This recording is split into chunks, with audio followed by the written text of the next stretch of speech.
have a penis. Nick, I'm not. I don't think we can conduct this debate with,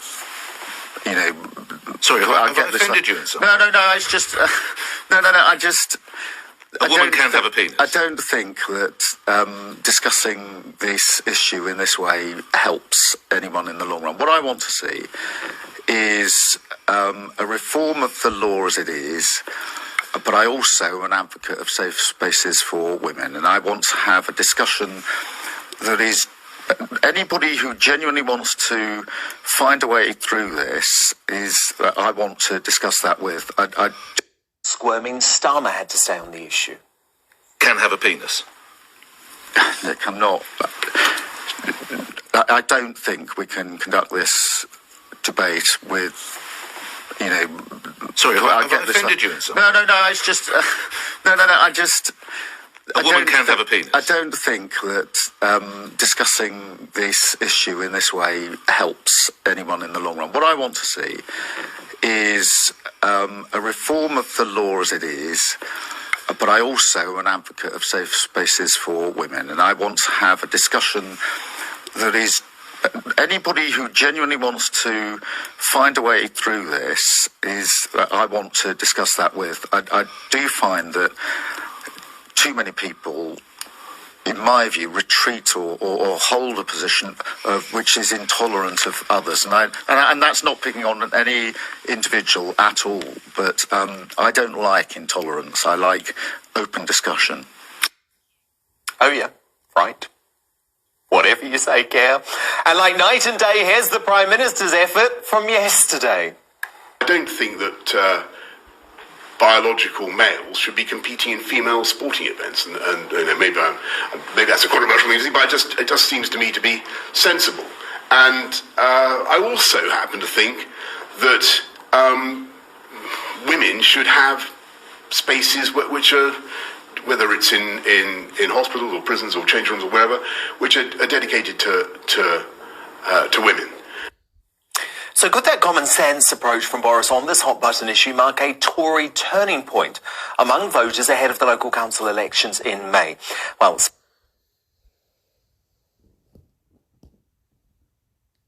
Online's chief political writer Brendan O'Neill joins me on that. Brendan, do you feel like this is a bit of a landmark moment in the culture wars? I hope it is, yes. I'm really glad that Boris has said what he said. I mean, it's really shocking that we should be surprised that a politician knows what a man is and knows what a woman is. But this is the situation we find ourselves in. So many members of the political class, like Keir Starmer, can't answer basic questions like, can a woman have a penis? The answer to that question is absolutely not. If you have a penis, then you are a man. You might identify as a woman, but you are a man. And their inability to answer those kinds of questions, I think, will be very shocking to vast members of the public who actually understand biology, who understand that women need certain spaces and certain rights, and will be horrified that the politicians can't say those kinds of things. So I think Boris will have won a lot of support amongst ordinary voters for the comments that he made. Yes, and I completely agree it should be simple, but the reason it's not simple and why Brendan and I give Boris a lot of credit for this is, thanks in large part to his wife, Carrie Johnson, up until now, Boris had essentially been in lockstep with the organisation Stonewall. And both in terms of these comments and also his decision on trans conversion therapy this week, he really split with Stonewall. Yeah, absolutely. And he's actually doing something quite brave in the sense that we know for a fact that people who say these kinds of things tend to be demonized by the trans lobby and by noisy people on social media and by sections of the mainstream media. Just look at what's happened to J.K. Rowling for saying the most ordinary things about men, women and biology. She's been basically witch hunted and treated as the scum of the earth. So it takes a lot of courage, bizarrely, for people to stick their head above the parapet and make these kinds of points. And I think what Boris Johnson said about conversion therapy is correct too. It is not conversion therapy to tell young children who are confused about their gender that they might want to wait before doing anything about it, that they shouldn't rush onto puberty blockers, that they shouldn't take medication that could have lifelong consequences. The idea that that is conversion therapy is abhorrent. That's parental advice. That's good advice in my view. And I think actually the great irony in this discussion is that sometimes trans intervention can be a form of conversion therapy, because if you're turning an effeminate boy into a girl, or if you're turning a young lesbian into a man, that can be seen as a form of conversion therapy, where you're essentially treating young gay people because you see them as having a particular problem. So I think he's right not to ban giving advice to young trans people, and instead allowing parents and experts to advise youngsters not to rush into this kind of thing. I know, because so many kids get sexuality and gender mixed up, and they need to work it through for a good few years. And I completely agree with the concern around that. Brendan, is it important, though, that these May local elections are coming up? And would Boris Johnson have split with Stonewall and Carrie if they weren't, I wonder? That's a good question. And a lot of people are saying he's only doing it to try and win some brownie points and try and win some public support.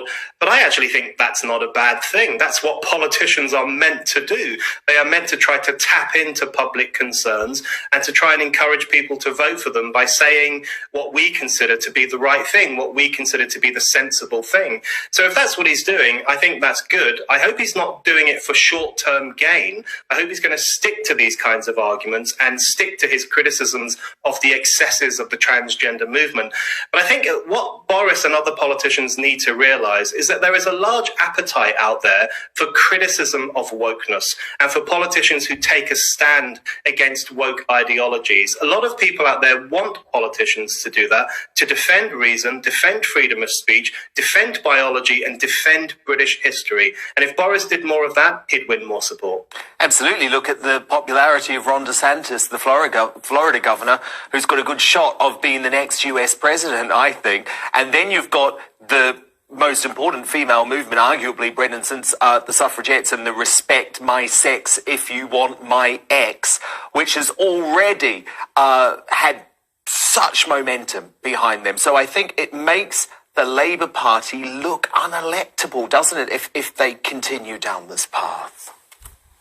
Absolutely. The way Labour has treated women has been absolutely shocking and quite disgusting. They can't even bring themselves to say what a woman is. And if you can't say what a woman is, how can we expect you to defend women's rights or to defend women's spaces or to defend women's sports?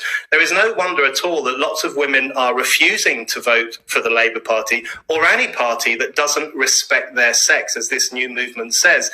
I think these women are absolutely right, because the very bottom line, if you're going to stand up for women's rights, is to be able to talk about women, to be able to use that word, and to be able to define a woman as an adult human female. That's what more politicians need to do if we're going to take them seriously as people who will stand up for women. Brendan O'Neill, thank you so much. We'll speak next week, Brendan. But coming up, should Britain really